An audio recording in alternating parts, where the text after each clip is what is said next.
And this is where chapter 40 starts at Heroes Save People. Don't give the company to Rishan. Rishan's a bad man. We find out that Rishan has been a very cruel person since childbirth. Like, he's grown up. He probably hurt little animals. Like, let's be honest. Like, he should have been a Bogress Arcanist instead of going for the Sovereign Dragon, to be realistic. He would have fit very well. Yeah, exactly. Like, to the T. Probably would have got a true form Bogress as soon as he bonded. The reason Rishan has been taking out his competition is so that he has a better chance of winning in the end of it, because at the end of the Trial Worth ceremony is basically a battle royale, last man standing wins the dragon. Quite literally. This is one cool Trial of Worth ceremony because it doesn't matter who you are. You don't have to be royalty. You don't have to be a princess or a prince. There's a person that was an esquire's son that threw his name in the hat and accepted that what he could do and try to bond with this sovereign dragon. And if he did, then he would be a ruler because only the sovereign dragons rule the Argo Empire. So I will give them the fact that they give people of lower station this opportunity. So Lyvia asks what Volke would do in her position, and he's at a loss, honestly, because he's like, I probably would do the same thing that you're doing. I'd rather fight and die than to run and live. And also not just have the thought of running away from that in your mind the whole time. That's tough to get away from. So you're bad on both ends at that point. Exactly. And with Volke and Lyvia growing up with all these stories of heroes in the past, these heroes they read about wouldn't have done that. So they wouldn't have ran. They'd have gone against all odds to try to at least take it away. I try and follow all my superhero from growing up as well. So yeah, exactly. I still want to fly like Superman. I'm waiting. Still waiting. It's freaking evil people manipulating outcomes to ensure who they wanted to bond with and what kind of creature they wanted to bond with as well. This is just such a frustrating moment. They're the ones that are going out of their way to not follow the rules and try to bond. So these are the people that should not be bonding with others. You're almost ensuring you get the worst candidate. Right. So Volke debates telling Lyvia about the god creatures and is seriously debating with himself about going over if Guildmaster Eventide would allow Lyvia to bond with one of the god creatures. I feel like this is kind of that like too little too late kind of moment for this, because again, you got less than a week left and it's literally just her and Rishan for the Sovereign Dragon. So it's kind of that like, gonna have to do it.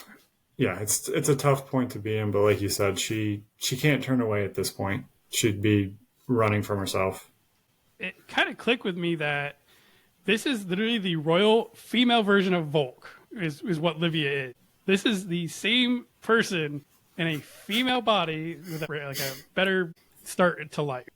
Yeah, they are perfect for each other. Exactly. And then Volke says something, and he tells her not to hesitate. Like, really, Volke? Really? You, of all people, are going to tell her to not hesitate. She doesn't know that that's his weakness, so it's okay. Like, talk about the pot calling the kettle black here. I know. Evianna does want Volke to keep her from participating if Volke can't teach her to win. This is where Volke is very mature about it, and he says that she's not a toddler grasping for the hot stove, nor is he nor is he her parent to swat her hand away.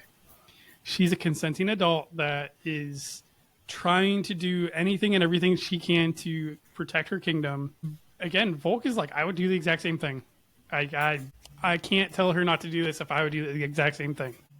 At this point, Evianna just like, fine, if you can't teach her anything else, then go. So Volke leaves, gets out of the castle, and ends up running into Lyell. And Volke's in a pretty piss poor mood at this point. Girl that he really likes is probably going to die in a week and can't really do anything about it because it's a decision he would make anyways. So he's sitting there on the trolley with Lyell. And you got to imagine Lyell's like just over the moon again because, oh my gosh, he just ran into Volke again. Like, this is the best thing ever. Maybe I would get to be famous again. Exactly. Like I'm friends with an inquisitor as far as anybody's concerned. Volk asks Luther, "What would Mathis do?" Or WWMD. And Luther gives him the math that Mathis wouldn't have ended up in this position speech again.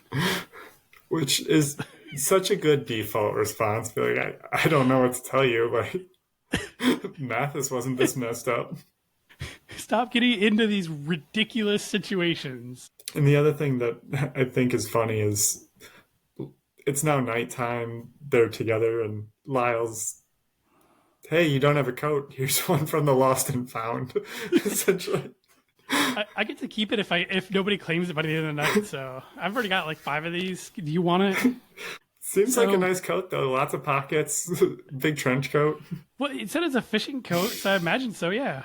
Lots of big pockets and probably fairly warm. Volk asked Lyell, where would a good, like, shady place to be? Where would you go if you were a shady person trying to find jobs to sell out to people? And Lyell says basically, "Oh, you want to go to the Smithy District? We're not really allowed or typically go through that area, so that's probably like the best place to go."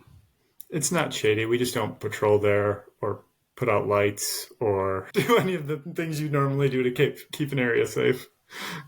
Right. Yeah. Our guildmaster purposefully doesn't put our routes through that area, so you don't know why, but the Moonlight District, that place is not shady. And this is kind of where we end this week's chapters on. We do want to thank everybody for listening today. We do want to remember that we do post new episodes every Wednesday morning, 11 Eastern, 10 Central, and 8 Pacific Standard Time. We are on all podcasting platforms that are available. We are on YouTube as well for videos, and we want to give a big thank you and shout out to our editor, Dan Mackison, for including pictures and links to everything. If you wanted to reach out to us, we are on Gmail at frithguildpod@gmail.com, or we're on Facebook and any other social media at Frith Guild Podcast. We do want to thank the Frith Chronicles Wiki, as it is such a great resource. And I know as soon as the bestiary is released, whenever we get a release, and I know that the book came out, Shammy has posted pictures of it all over on her social media, and it looks so pretty. Once the book has been released and those that have purchased it have gotten a chance to look at it, the Frith Chronicles Wiki will be updated. So we will have lots of new information, so keep an eye out for that. And just want to remind everybody that link to everything is down in the description below, and we'll look forward to seeing you next time. Scott, you got anything else? More tournament coming. All right. Thanks for listening.